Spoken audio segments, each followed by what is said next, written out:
Hi friends, welcome back to our channel. ఈరోజు వీడియోలో single dot blouse cutting అనేది చూపిస్తున్నాను. దీన్ని వన్ టక్ బ్లౌజ్ అని కూడా అంటారు. ఓన్లీ వన్ డాట్ అనేది ఉంటుంది. సో అది ఎలా కటింగ్ చేసుకోవాలా, మనకి నీట్ ఫినిషింగ్ రావాలంటే ఏ పాయింట్స్ పాటించాలా ఫ్రంట్ పార్ట్ కటింగ్లో అనేది నేను వీడియోలో అయితే నీట్గా క్లియర్గా చెప్తాను. ఫస్ట్ వచ్చేసి మనం ఫోల్డింగ్ సైడ్ మన సైడ్ ఉండేలాగా, ఓపెన్ సైడ్ ఆపోజిట్ సైడ్ ఉండేలాగా చూసుకోండి. క్లాత్ అయితే ఐరన్ చేసుకోండి. ఐరన్ చేసుకోవడం వల్ల మనకి క్లాత్ ముడతలు లేకుండా నీట్గా ఉంటుంది. సో కొలతలు తీసుకునేటప్పుడు మనకి ఎక్కువ తక్కువ రాకుండా ఉంటుంది. సో ఫస్ట్ అయితే ఒక రెఫరెన్స్ లైన్ అనేది డ్రా చేసుకోండి. First of all folding side మన సైడ్ ఉండేలాగా చూసుకోండి. ఇలా రెఫరెన్స్ లైన్ డ్రా చేసుకున్న తర్వాత ఇప్పుడు వచ్చేసి బ్లౌజ్ లెంత్ వచ్చేసి 13.5 ఇంచులు. మనం కింద పైన ఖర్చుతో కలిపి 15 ఇంచులకు మార్కింగ్ చేసుకుందాము. ఈ విధంగా రెండు చోట్ల ఇలా మార్కింగ్ పెట్టుకోండి. మనకి లైన్ అనేది నీట్గా వస్తుంది. ఎక్కువ తక్కువలు రాకుండా ఈ విధంగా వస్తుంది. చెక్ చేసుకోండి. ఈ విధంగా చెక్ చేసుకున్నప్పుడు మనకి రెండు చోట్ల 14.5 అయితే ఉండాలా. ఇప్పుడు ఇక్కడ వచ్చేసి 5.5 ఇంచులు షోల్డర్ పెట్టాను. ఆర్మ్ డౌన్ వచ్చేసి 6 ఇంచులు పెట్టాను. ఇప్పుడు ఇక్కడ కూడా మనకు 5.5 ఉండేలాగా చూసుకోవాలి. అప్పుడు మనకు ఎలాంటి ముడతలు కానీ ఏమి రావన్నమాట. ఇలా చెక్ చేసుకోవాలా కంపల్సరీ. ఇప్పుడు ఇక్కడ ఒక లైన్ అనేది డ్రా చేసుకుందాము. ఈ లైన్ దగ్గర చెస్ట్ రౌండ్ అనేది మనం మార్కింగ్ చేసుకుంటాము. ఇక్కడ చెస్ట్ రౌండ్ వచ్చేసి 34 ఇంచులు. టేప్లో 34 దగ్గరికి తీసుకొని ఈ విధంగా ఫస్ట్ ఒక ఫోల్డ్ చేయండి. అప్పుడు మనకు 34 ఇంచులు హాఫ్ అవుతాయి. హాఫ్ అయినాక హాఫ్ని ఇంకో హాఫ్ చేస్తే 4వ భాగం వస్తుంది. ఈ విధంగా 8.5 అనేది మార్కింగ్ చేసుకోండి. ఎలాంటి తప్పు అయితే రాదు. క్యాల్కులేషన్స్లో ఉన్న తప్పు వస్తుంది. టేప్తో ఇలా చేసుకుంటే ఏ తప్పు రాదు. ఇప్పుడు 29 ఇంచులు నడుము లూజు. దీన్ని ఈ విధంగా ఫోల్డ్ చేసుకోండి. మళ్ళీ ఈ విధంగా ఫోల్డ్ చేసుకున్నప్పుడు 4వ భాగం అయితే వస్తుంది. 7.25 అనేది మార్కింగ్ చేసుకోండి. డాట్ కోసం వచ్చేసి 1 ఇంచ్ అనేది మార్కింగ్ చేసుకోండి. ఈ విధంగా ఈ 2 లైన్స్ అయితే మార్కింగ్ కలుపుకోండి స్ట్రైట్గా. ఖర్చు అయితే నేను 1 ఇంచే ఇస్తున్నాను. 2 ఇంచులు ఇచ్చుకోండి మీరైతే. ఈ విధంగా 2 పాయింట్స్ని అయితే కలుపుకోండి. ఇప్పుడు డాట్ కోసము 3.5 38 సైజ్ వాళ్ళ వరకు 3.5 అనేది మార్కింగ్ చేసుకోండి. ఇప్పుడు ఇక్కడ వచ్చేసి ఆ డాట్ కట్ ఇటు ఒక హాఫ్ ఇంచ్ అనేది మార్కింగ్ చేసుకోండి. డాట్ హైట్ వచ్చేసి 4 ఇంచెస్కి మార్కింగ్ చేస్తున్నా. స్టిచ్ చేసే తర్వాత మనకి 3.5 ఇంచులు వస్తుంది. ఎందుకంటే కింద హాఫ్ ఇంచ్ అనేది మనకి ఖర్చిచ్చుకున్నాం కదా. ఇక్కడ వచ్చేసి 9 ఇంచులు నెక్ అనమాట. మనం హాఫ్ ఇంచ్ ఎక్స్ట్రా కలుపుకుంటాము. ఎందుకంటే మనం పైన కూడా హాఫ్ ఇంచ్ ఖర్చిచ్చుకున్నాం కదా. మనకు స్టిచ్ చేసిన తర్వాత 9 ఇంచులు రావాలంటే అలా మార్కింగ్ చేసుకోండి. నెక్ విడ్త్ వచ్చేసి 2.5 ఇంచులు అయితే మార్కింగ్ చేస్తున్నాను నేను. మనం స్టిచ్ చేసిన తర్వాత 2.75కి వస్తుంది. ఇక్కడ వచ్చేసి నెక్ దగ్గర 3 ఇంచెస్కి మార్కింగ్ చేసుకున్నా, కొంచెం నెక్ అనేది బ్రాడ్గా రావడం కోసము. సో ఫ్రెంచ్ స్కేల్ యూజ్ చేసి మనము స్మూత్ కర్వ్ అయితే ఈ విధంగా డ్రా చేసుకోండి. నెక్ కొంచెం బ్రాడ్గా అనిపిస్తుంది. ఇక్కడ వచ్చేసి 1.25 అనేది మార్కింగ్ చేస్తున్నాను. కొంచెం పెద్ద సైజ్ వాళ్ళైతే 1.5 వరకు కూడా మార్కింగ్ చేసుకోవచ్చు. చిన్న సైజ్ వాళ్ళైతే 1 ఇంచ్ వరకు కూడా మార్కింగ్ చేసుకోవచ్చు. ఫ్రెంచ్ స్కేల్ని ఈ విధంగా అలైన్ చేసి ఇక్కడ అలైన్ అవ్వాలి చూసుకోండి. ఈ విధంగా అన్ని పాయింట్స్ కలుస్తూ స్మూత్ కర్వ్ అయితే డ్రా చేసుకోండి. ఇప్పుడు మెజర్ చేసుకోండి. మనకి బ్లౌజ్లో తీసుకున్న కొలత వచ్చిందా లేదా అనేది.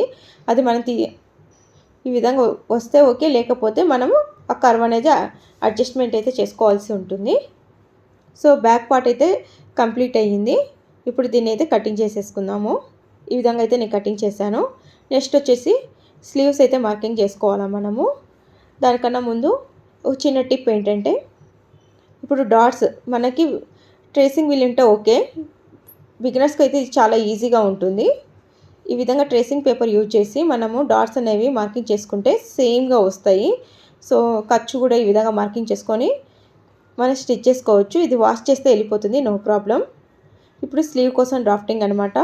ఈ విధంగా హాఫ్ ఇంచ్తో మనము మన షోల్డర్ అనేది జాయిన్ చేస్తాము. హాఫ్ ఇంచ్ వదిలేసేసి మనకు కర్వ్ ఎంత వచ్చిందో మెజర్ చేసుకోవాలా స్లీవ్ కోసం, స్లీవ్ విడ్త్ కోసం. ఇక్కడ నాకు 7.5 వచ్చింది. ఖర్చు లేకుండా ఈ 2 ఫింగర్స్ మధ్యలోనే తీసుకున్నాను.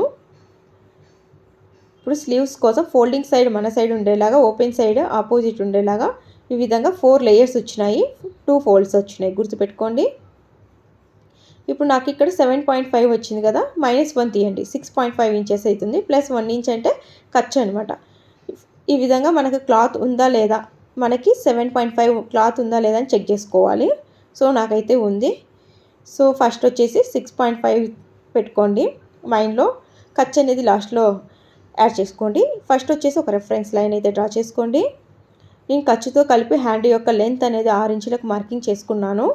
సో ఇలా 6 ఇంచులకు మార్కింగ్ చేసుకున్న తర్వాత ఈ విధంగా ఒక లైన్ అయితే మార్కింగ్ చేసుకోండి. ఇప్పుడు ఇక్కడ వచ్చేసి 6.5 అనేది మార్కింగ్ చేసుకోండి. బిగినర్స్ అయితే ఒక ½ ఇంచ్ ఎక్స్ట్రానే మార్కింగ్ చేసుకోండి, ఎందుకంటే వాళ్ళు స్టిచ్ చేస్తారు కాబట్టి. సో షార్ట్ హ్యాండ్ కాబట్టి నేను 3 ఇంచెస్కి క్యాప్ హైట్ అయితే పెట్టాను. ఇప్పుడు ఇక్కడ 2 పాయింట్స్ని కలుపుతూ ఒక లైన్ అయితే డ్రా చేసుకోండి. ఇప్పుడు ఇక్కడ వచ్చేసి ఒక మిడ్ పాయింట్ అయితే తీసుకోండి. ఈ మిడ్ పాయింట్ నుంచి ½ ఇంచ్ అనేది మార్కింగ్ చేసుకోండి. సో ఈ ½ ఇంచ్ నుండి మనము స్కేల్ యూజ్ చేసి ఈ విధంగా 1 ఇంచ్ వరకు మార్కింగ్ పెట్టుకోండి. ఈ స్కేల్ యూజ్ చేసి చాలా నీట్గా అయితే మనం డ్రా చేసుకోవచ్చు. ఇక్కడ 3/4 వరకు ఒక చిన్న కర్వ్ డ్రా చేసుకొని ఆ 3/4 లైన్ నుండి ఈ విధంగా మార్కింగ్ చేసుకోండి.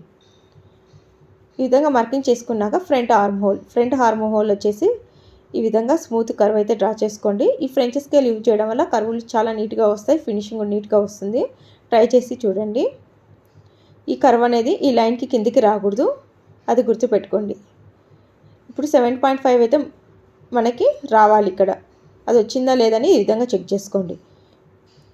నేను ఇక్కడ 6.5 ఇచ్చాను కదా, మీరు 7 ఇంచెస్కే మార్కింగ్ చేసుకోండి బిగినర్స్ అయితే ఖచ్చితంగా, ఎందుకంటే వాళ్ళకు స్టిచ్చింగ్ చేసేటప్పుడు క్లాత్ స్ట్రెచ్ చేస్తారు కాబట్టి. ఇప్పుడు ఖర్చు అనేది యాడ్ చేసుకుందాం. స్లీవ్ ఓపెన్ వచ్చేసి నేను 5.5 ఇంచులకు మార్కింగ్ చేశాను. ఈ విధంగా ఖర్చు యాడ్ చేసుకున్నాను. ఇప్పుడు కటింగ్ అయితే చేసుకుందాము. ఫస్ట్ వచ్చేసి బ్యాక్ పార్ట్ కటింగ్ అయితే చేసుకోండి. ఈ విధంగా మొత్తం కంప్లీట్ చేశాను. ఇక్కడ వచ్చేసి మిడిల్లో ఒక చిన్న టక్ అయితే ఇచ్చుకోండి, ఇలా చిన్న పీస్ అయితే కట్ చేసుకోండి, ఎక్కువ కట్ చేసుకోకండి. ఇప్పుడు వచ్చేసి ఫ్రంట్ ఆర్మ్ హోల్ అనేది కటింగ్ చేసుకుందాము. ఈ విధంగా కట్ చేసుకోండి. స్లీవ్ విడ్త్ అనేది ఇంకోసారి చెప్తున్నాను, బిగినర్స్ అయితే ఒక ½ ఇంచ్ ఎక్స్ట్రా తీసుకోండి. నేనైతే జస్ట్ 1 ఇంచే తీసేసాను కదా, మీరు ½ ఇంచే తీసేయండి, ఎందుకంటే క్లాత్ స్ట్రెచ్ అయ్యింది అంటే అప్పుడు మీకు స్లీవ్ అనేది సరిపోదు. నేను స్ట్రెచ్ చేయకుండా స్టిచ్ చేయగలను కాబట్టి నేను ఎగ్జాక్ట్గా తీసుకుంటాను. సో ఈ విధంగా చిన్నగా చెక్ చేసుకోండి. క్లాత్ అనేది స్ట్రెచ్ అవ్వకుండా చూసుకోవాలి. నాకు ఇక్కడ కరెక్ట్గా ఎగ్జాక్ట్గా వచ్చింది, చూసారు కదండి.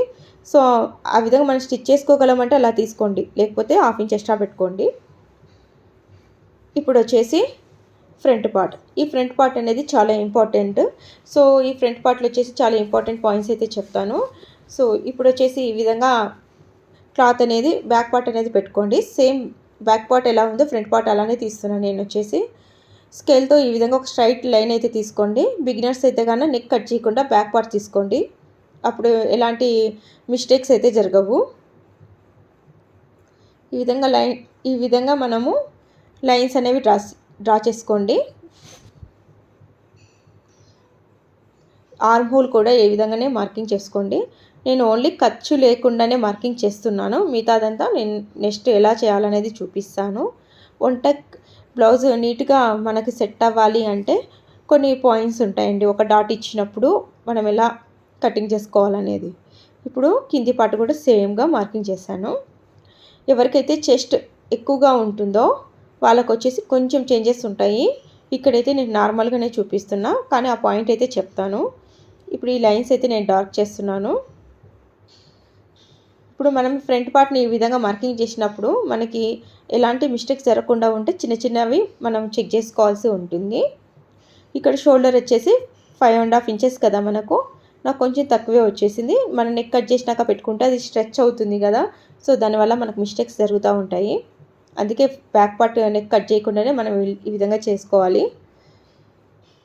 ఈ విధంగా ఇప్పుడు ఇక్కడ ఒక లైన్ అనేది డ్రా చేసుకుందాము. ఇప్పుడు ఇక్కడ కూడా చెక్ చేసుకోవాలా, 5.5 ఇంచులకే మనకు సెట్ అవ్వాలి. సో ఇక్కడ కూడా కొంచెం తక్కువ వచ్చింది. సో ఈ విధంగా మార్కింగ్ చేసుకోండి.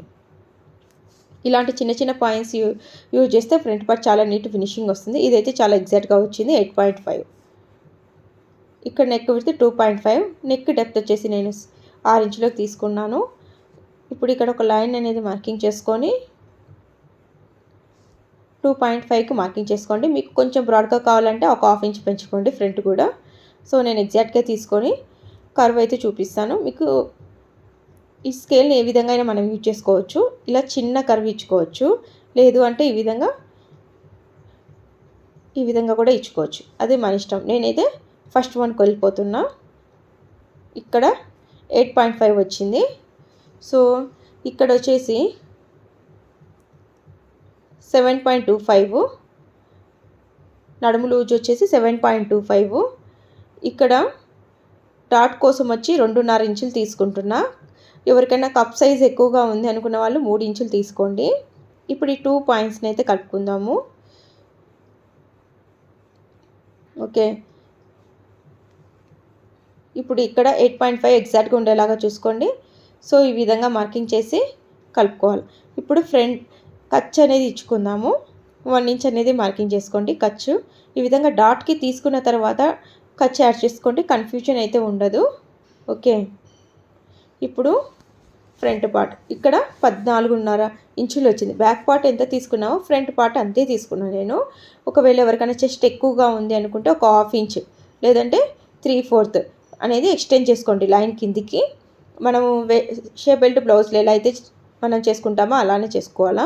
ఇక్కడ వచ్చేసి ఈ సైజు వాళ్ళకి 34 సైజ్ ఇది చెస్ట్ రౌండ్, 3.5 అయితే సెట్ అవుతుంది 38 సైజ్ వరకు. ఈ విధంగా 2 చోట్ల అయితే మార్కింగ్ చేసుకోండి. ఇప్పుడు బస్ట్ పాయింట్, ఈ బస్ట్ పాయింట్ 34 సైజ్కి వచ్చి 9.5 ప్లస్ పైన మనం ఖర్చు 1/2 ఇంచ్ ఎక్స్ట్రా ఉంది కదా, 10 ఇంచెస్కి మార్కింగ్ చేసుకోండి. ఈ బస్ట్ పాయింట్ అనేది సైజుని బట్టి మారుతూ ఉంటుంది. ఓకే, 34 సైజ్కి అయితే 9.5 ప్లస్ 1/2 ఇంచ్ ఖర్చు కలుపుకొని 10 ఇంచెస్కి మార్కింగ్ చేసుకోండి. ఈ విధంగా ఒక లైన్ అయితే డ్రా చేసుకోండి. ఇక్కడ 3.5 అనేది సమానంగా ఉండేలాగా లైన్ అయితే డ్రా చేసుకోండి. ఇప్పుడు మనం డాట్ వచ్చేసి 2.5 ఇంచులు తీసుకున్నాం. 2.5 ఇంచుల్లో ఆఫ్ చేసుకోండి, 1.25 అవుతుంది. ఈ డాట్కి ఇటు సైడ్ 1.25, ఇటు సైడ్ వచ్చేసి 1.25 అనేది మార్కింగ్ చేసుకోండి. ఓకే, ఈ విధంగా మార్కింగ్ చేసుకుంటే నీట్గా ఉంటుంది. ఇప్పుడు వచ్చేసి ఒక 2 ఇంచెస్ అయితే ఇలా మార్కింగ్ చేసుకోండి. ఇది ఎందుకంటే ఫిట్టింగ్ పర్పస్ కోసం ఈ విధంగా మార్కింగ్ చేసుకోవాలా, డైరెక్ట్గా మనము డాట్స్ అనేవి మార్కింగ్ చేయకుండా. ఇప్పుడు ఈ 1.25ని ఇలా స్ట్రైట్గా మార్కింగ్ చేసుకోండి. నెక్స్ట్ వచ్చేసి ఈ విధంగా ఇప్పుడు స్కేల్లో కర్వీ పార్ట్ యూజ్ చేస్తున్నా. మనం స్ట్రైట్గా అయినా మనము డాట్ అనేది మార్కింగ్ చేసుకోవచ్చు, ఇలా కర్వీగా అయినా మార్కింగ్ చేసుకోవచ్చు. ఇది ఏంటంటే పాయింటీ లేకుండా మనకు కప్ షేప్ అయితే వస్తుంది అనమాట, లేదంటే స్ట్రైట్గా అయినా డ్రా చేసుకోవచ్చు, అది మీ ఇష్టం. ఈ విధంగా అయితే డాట్ అనేది మార్కింగ్ చేసుకోవాలి. ఓకే, ఈ డాట్ స్టిచ్ చేసే విధానం కూడా నేను స్టిచ్చింగ్ వీడియో లింక్ అనేది షేర్ చేశాక డిస్క్రిప్షన్ బాక్స్లో అయితే పెడతాను. ఓకే, ఇప్పుడు ఇక్కడ వచ్చేసి మీకు హుక్ పట్టి అంత పెద్దగా వద్దనుకుంటే ఒక 1/2 ఇంచ్ లేదా 1 ఇంచ్కి మార్కింగ్ చేసుకొని ఈ విధంగా షేప్ ఇచ్చుకోండి. నేను ఇంక ఏ డాట్ స్టిచ్ చేయట్లా, ఓన్లీ 1 డాటే ఇది. ఓకే, మనం ఉక్స్ పట్టి కాజా పట్టి ఓపెన్ సైడు 1 సెంటీమీటర్ అయితే ఇచ్చుకుంటున్నాను నేను. మీరు 1/2 ఇంచ్ ఖర్చుతో కుడతారా, 1/2 ఇంచ్ ఖర్చుతో కుడతారా, 1 సెంటీమీటర్తో కుడతారా అనేది మీ ఇష్టం. నేనైతే 1 సెంటీమీటర్ ఇచ్చుకొని నేను హుక్ పట్టి కాజా పట్టి స్టిచ్ చేసేటప్పుడు 1 సెంటీమీటర్తోనే స్టిచ్ చేస్తాను. ఖచ్చితంగా ఇక్కడైతే మనము ఎక్స్ట్రా క్లాత్ అయితే ఇచ్చుకోవాలా, మనం ఎక్కడైతే క్లాత్ జాయిన్ చేస్తామో దానికోసం. ఇప్పుడు ఇక్కడ వచ్చేసి ఇలా ఒక లైన్ అయితే డ్రా చేసుకోండి. సో డ్రాఫ్టింగ్ అయితే అయిపోయింది. ఇది వచ్చేసి ఇప్పుడు కటింగ్ అయితే చేసుకుందాం. ఇప్పుడు ఇక్కడ వచ్చేసి ఫ్రంట్ ఆర్మ్ హోల్ తీయడం మర్చిపోయాను, సో అది కూడా చాలా ఇంపార్టెంట్. ఈ మెథడ్లో ఫ్రంట్ సైడ్ మనకి చాలా నీట్ ఫినిషింగ్ వస్తుంది, ఒకసారి ట్రై చేయండి. ఫస్ట్ హాఫ్కి ఫోల్డ్ చేసుకోండి. హాఫ్కి ఫోల్డ్ చేసుకున్న తర్వాత మనం మిడ్ పాయింట్ అయితే తీసుకోవాలన్నమాట. ఓకే, ఇట్లా మిడ్ పాయింట్ తీసుకున్న తర్వాత ఈ మిడ్ పాయింట్ దగ్గర నుంచి ఒక 1/2 ఇంచ్ అనేది ఈ విధంగా లోపలికి తీసుకోండి. ఫ్రెంచ్ స్కేల్ యూజ్ చేసుకొని ఈ విధంగా ఫస్ట్ 1/2 ఇంచ్ మార్కింగ్ వరకే మనం స్మూత్ కర్వ్ డ్రా చేసుకుందాం. నెక్స్ట్ వచ్చేసి రిమైనింగ్ కర్వ్ అనేది ఈ విధంగా డ్రా చేసుకుందాం. కర్వ్ ఎప్పటికైనా మనకు 1/4 ఆఫ్ చెస్ట్ రౌండ్ లోపే రావాలి. ఓకే, ఇది చాలా నీట్ ఫినిషింగ్ వస్తుంది, ఒకసారి ట్రై చేసి చూడండి. సో ఇప్పుడైతే కంప్లీట్ అయిపోయింది, కటింగ్ అయితే చేసుకుందాము. ఇప్పుడు ఇక్కడ మనం ఫ్రంట్ పార్ట్ ఆర్మ్ హోల్ అనేది కటింగ్ చేసుకోవాలి.